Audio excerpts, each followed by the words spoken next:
secrets from Flash Gordon were buried so deep that even the film's own star didn't know his voice had been erased from the movie. From a leading man who walked away before post-production and refused to record his own dialogue, to costumes weighing 70 pounds that actors could only wear for minutes before collapsing. These are the forbidden truths about how Hollywood's most notorious cult classic was built on lies, cover-ups, and systematic deception that fooled the world for decades. Flash Gordon conquered the universe, but the voice audiences heard wasn't his. Almost every word spoken by the film's hero came from the mouth of a mystery actor whose identity remained officially unknown for decades, creating one of cinema's most elaborate vocal deceptions. Sam J. Jones clashed brutally with producer Dino De Laurentiis during production. Their relationship deteriorated so completely that Jones walked away before post-production began, refusing to return for the crucial ADR sessions that would sync his voice to the final edit. This left filmmakers with a completed movie starring a silent protagonist. Director Mike Hodges scrambled to save the production. He hired British voice actor Peter Marinker to impersonate Jones's distinctive American accent, spending weeks in recording booths, studying speech patterns and matching lip movements to create an undetectable substitution. The dubbing was so precise that audiences never suspected the deception. The cover-up worked perfectly. Jones's name remained on all promotional materials, while his actual voice disappeared from the finished film. When Queen recorded their theme song, Flash, they included dialogue samples from every character except Flash himself, because no authentic Flash dialogue existed to use. This wasn't standard post-production cleanup. Nearly half the film's protagonist was performed by an actor who never appeared on screen, never received credit, and whose participation was deliberately concealed from the public. The voice that defined Flash Gordon for millions of fans belonged to someone else entirely, but the vocal deception was just the beginning. The systematic erasure of Jones's contribution revealed a pattern of cover-ups that extended far beyond one actor's missing voice, setting the stage for even deeper secrets about how the film was constructed through deliberate lies. The voice deception paled compared to what censors worldwide did to Flash Gordon's content.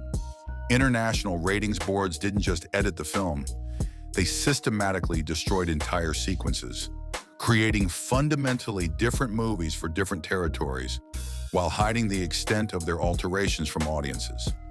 The wedding sequence between Ming and Dale triggered the most severe reactions.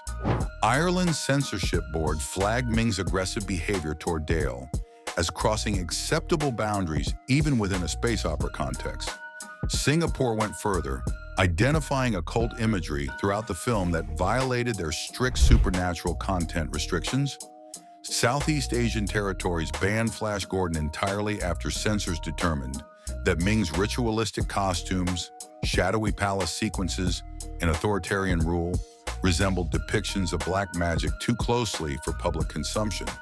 The uncut version barely made it into most international markets, leaving audiences with sanitized fragments of the original vision. Countries that allowed the film demanded significant alterations. Scenes showing Dale's resistance to Ming's advances were shortened or completely removed. The torture sequences in Ming's palace were edited to brief flashes. Dale's escape sequence, where she shoots palace guards with laser weapons, vanished entirely from many versions. The VHS release created further chaos. Different regional versions contained entirely different edits, meaning audiences in various countries experienced fundamentally different stories. Some saw Dale as a resourceful fighter. Others watched her portrayed as a helpless victim throughout. Studios created multiple cuts to satisfy different markets, but never acknowledged these alterations publicly. Viewers had no way of knowing whether they were seeing the intended version or a heavily censored edit designed to appease local authorities. These hidden cuts revealed something more sinister than typical censorship: a systematic attempt to reshape the film's fundamental character for different audiences while maintaining the illusion that everyone was watching the same movie. The censorship crisis stemmed from deeper problems with Flash Gordon's very existence. The film only existed because George Lucas couldn't secure Flash Gordon rights, creating a circular copyright nightmare that both studios worked desperately to hide from legal scrutiny. Lucas had approached Dino De Laurentiis in the mid-1970s, requesting permission to create a Flash Gordon adaptation. When negotiations failed, Lucas developed his own space opera featuring rebels fighting an evil empire, essentially copying Flash Gordon's basic story structure while changing names and planets. Star Wars' massive success prompted De Laurentiis to rush Flash Gordon into production, but legal experts quietly noted disturbing similarities between the properties. The opening scroll format, space battle choreography, princess character dynamics, and evil emperor storylines could have triggered devastating copyright challenges that mysteriously never materialized. The production team acknowledged this tension by adding a last-minute opening sequence showing Ming attacking Earth, directly copying Star Wars' famous opening crawl format. They were essentially stealing stylistic elements from the property that had already appropriated their source material. Industry insiders recognized the potential legal catastrophe, but maintained strategic silence. King Features, which owned Flash Gordon rights, could have sued Lucasfilm for unauthorized adaptation. Instead, they allowed the situation to continue, possibly recognizing that Star Wars had made space operas commercially viable again. This mutual copyright infringement created an unspoken agreement between competing studios. Neither side could accuse the other without exposing their own legal vulnerabilities, resulting in a conspiracy of silence that protected both properties from potentially devastating lawsuits. The copyright issues explain why Flash Gordon's production felt so desperate. They were racing to create a film that legally shouldn't have existed, while avoiding the very lawsuits that their own source material could have triggered against their competition. The copyright complications created impossible creative pressures that ultimately cost Mike Hodges control of his own directorial vision.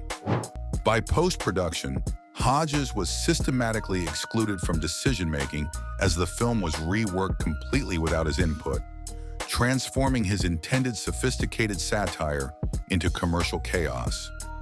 Hodges had envisioned Flash Gordon as intelligent parody, a knowing commentary on space opera conventions that honored the source material while satirizing the genre's excesses. De Laurentiis demanded something broader and more commercially aggressive to compete directly with Star Wars' massive success, creating irreconcilable artistic differences. The creative conflict escalated throughout production. Hodges would arrive on set to discover scenes rewritten overnight without consultation. Dialogue was changed minutes before cameras rolled, forcing actors to abandon any coherent character development. Eventually, the entire cast gave up trying to follow scripts and simply improvised their way through sequences. The football fight scene in Ming's palace exemplifies this creative breakdown. When the originally scripted confrontation proved unfilmable, actors simply began hitting each other with available props while cameras rolled, creating one of the film's most memorable moments through pure desperation rather than planning. By the editing phase, Hodges was completely locked out of the process. Final cuts were assembled without his presence or approval. Scenes were reworked, sequences reordered, and entire character arcs modified to match De Laurentiis' commercial vision, rather than any coherent artistic intent.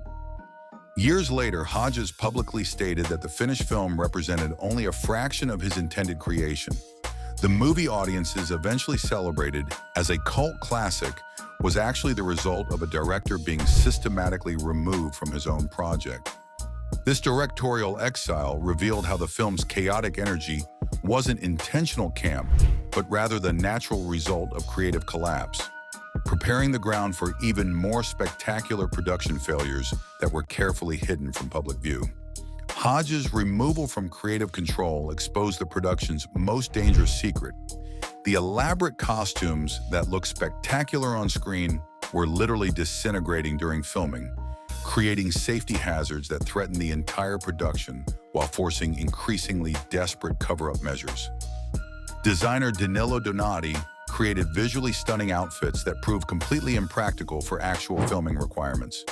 Armor pieces cracked during fight choreography. Wing mechanisms broke repeatedly during flying sequences. Helmets split apart mid-dialogue, forcing actors to continue performing while their costumes disintegrated around them in real time. The Hawkman's aerial sequences required specially designed harnesses that failed catastrophically during filming. Brian Blessed, insisting on performing his own stunts, fell from rigging when his equipment broke. Landing without proper safety equipment in place, he sustained injuries but was forced to continue filming the same day to maintain production schedules. Max von Sydow's Ming costume weighed over 70 pounds and could only be worn for minutes at a time before becoming physically unbearable. Between takes, assistants literally held up costume pieces that were no longer structurally sound. Long shots of Ming often featured stunt doubles because von Sydow physically couldn't perform in the complete outfit. The production team developed increasingly desperate solutions to maintain the visual illusion. Costumes were completely rebuilt between takes. Entire sequences required reshooting when outfits failed during crucial scenes. The elaborate 6-hour makeup session creating Dale's spider transformation was ultimately scrapped when Mike Hodges realized the prosthetics had nothing to do with any existing script version. Most remarkably, audiences never suspected that the film's most visually impressive element was constantly on the verge of complete structural collapse. The costume department's ability to maintain the illusion of grandeur while everything literally fell apart became one of Flash Gordon's most closely guarded production secrets. But the costume failures were merely symptoms of deeper creative chaos that trace back to the film's original artistic conception and the legendary directors who had walked away in disgust. The costume disasters and creative chaos could have been avoided entirely if Flash Gordon had remained the art film it was originally intended to be. Before the camp approach, before the production problems, Federico Fellini himself was attached to direct what could have been one of cinema's most unique achievements. Dino De Laurentiis, recognizing his fellow Italian's artistic genius, personally courted Fellini for the project. The legendary director's childhood love of the Flash Gordon comic strip would have translated into passionate filmmaking that elevated the material far beyond simple space adventure entertainment. Fellini attended multiple development meetings, contributing visionary ideas that would have transformed Flash Gordon into something unprecedented in cinema. His approach involved elaborate dream sequences, rich symbolic imagery, and psychological depth that would have created serious art disguised as popular entertainment. Sergio Leone was simultaneously approached during this development period.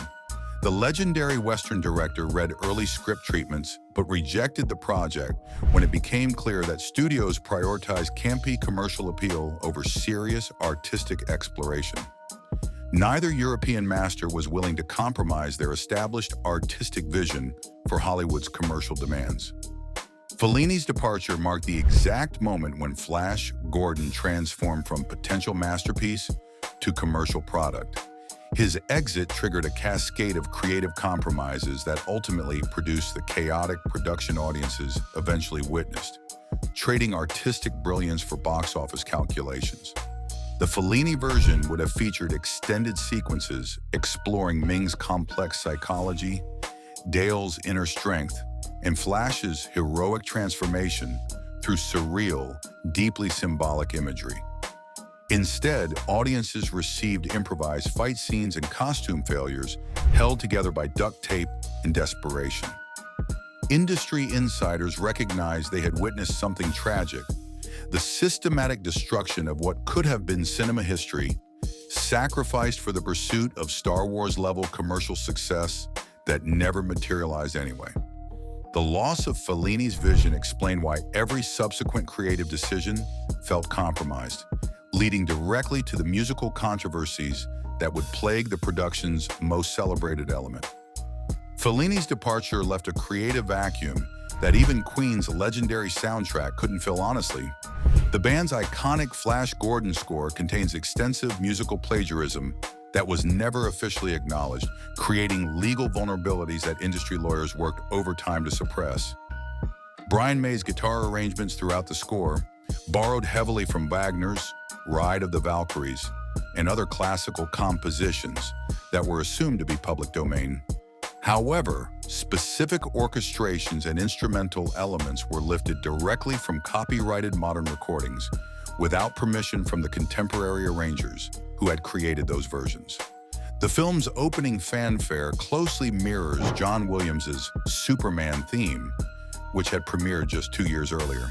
The melodic similarities were so obvious that industry professionals immediately noted potential legal complications, but no lawsuits materialized due to the complex nature of musical copyright law and mutual industry protection. Queen also sampled dialogue directly from the film for their songs, but these samples were recorded before Sam J. Jones was replaced by Peter Marinker. This means the Queen soundtrack contains the only remaining authentic voice of Flash Gordon that was deliberately erased from the actual movie, creating a bizarre situation where the promotional materials preserved what the film itself had destroyed. The band's payment structure created additional legal complications that lasted decades.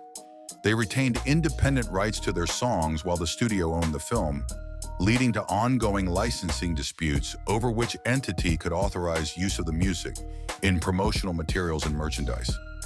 Most significantly, Queen's contract allowed them to release Flash Gordon songs as a standalone album, meaning they profited independently from music specifically created for someone else's film. This unusual arrangement gave the band more lasting control over Flash Gordon's cultural legacy than the actual filmmakers retained. These musical controversies connected directly to the source material's own complicated relationship with its original creators, revealing how the entire production was built on systematic disrespect for artistic ownership.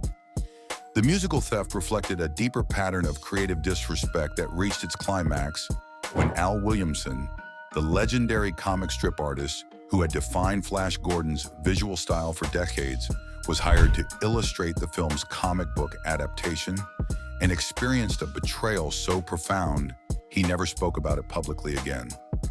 Williamson had spent his career creating elegant, sophisticated Flash Gordon artwork that treated the space adventure with respect and artistic integrity.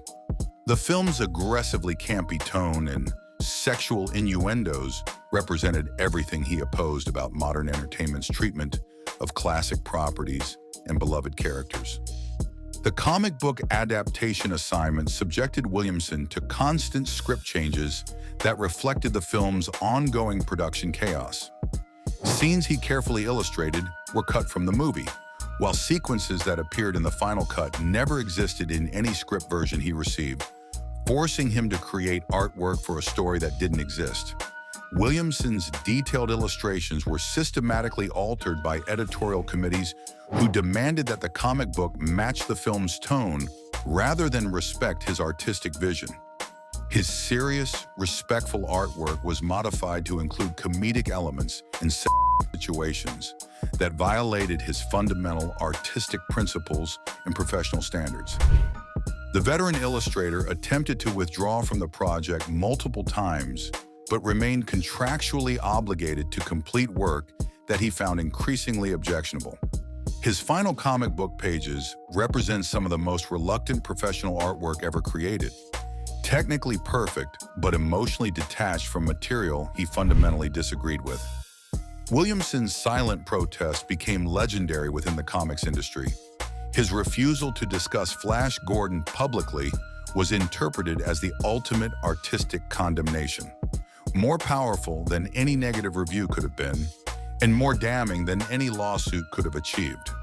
This pattern of creative betrayal extended beyond individual artists to entire planned film series, where business decisions would ultimately destroy careers and reveal Hollywood's most ruthless practices.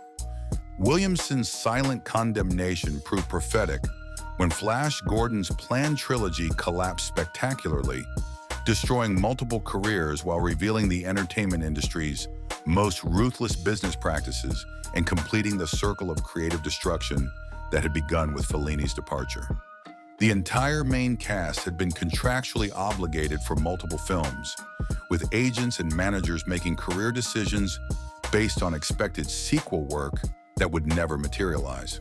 When Flash Gordon's disappointing American box office performance killed the trilogy, cast members who had turned down other opportunities found themselves unemployed with no compensation. Sam J. Jones faced the cruelest trap of all.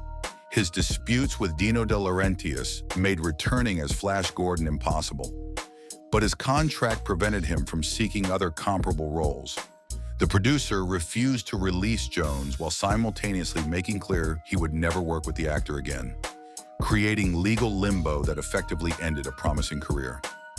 Scripts for Flash Gordon 2 had been written, sets designed, and pre-production begun before the cancellation. Mike Hodges was originally intended to direct the sequel, offering him creative redemption after being locked out of the first film's post-production. His involvement represented hope for the artistic vision that had been systematically destroyed. The sequel's cancellation triggered cascading lawsuits between cast members, producers, and studios over broken contracts and unmet financial obligations. These legal battles consumed more money than the original film's production budget, while destroying professional relationships throughout the industry. Several actors never recovered from the Flash Gordon experience professionally. The film's reputation as a chaotic production made industry professionals reluctant to work with anyone associated with the project, creating guilt by association that ended careers before they could properly develop. Yet this systematic career destruction would ultimately prove meaningless when audiences discovered the film decades later, creating a cultural phenomenon that the original creators never anticipated and couldn't control. The career destruction and legal battles that followed Flash Gordon's release seemed to confirm the industry's judgment that the film was a complete failure.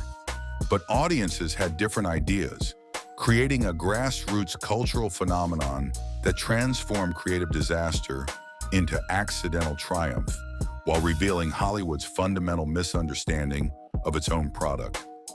Universal Studios actively opposed Flash Gordon's growing cult status, recognizing that the film's reputation as so bad it's good entertainment damaged their corporate brand reputation. Internal studio memos from the 1980s reveal executive embarrassment about the camp following and unsuccessful attempts to remarket the film as serious science fiction. Home video releases were deliberately limited to prevent broader cult development. Early VHS versions contained heavily edited cuts that removed the most memorably absurd sequences, hoping to transform the camp classic into conventional entertainment that wouldn't embarrass the studio.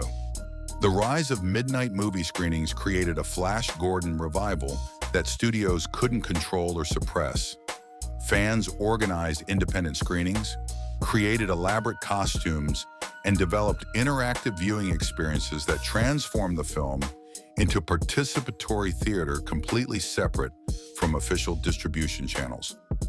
Brian Bless's iconic Gordon's Alive line became a cultural phenomenon that transcended the original film entirely, appearing in countless other media productions without attribution or financial compensation to the original creators.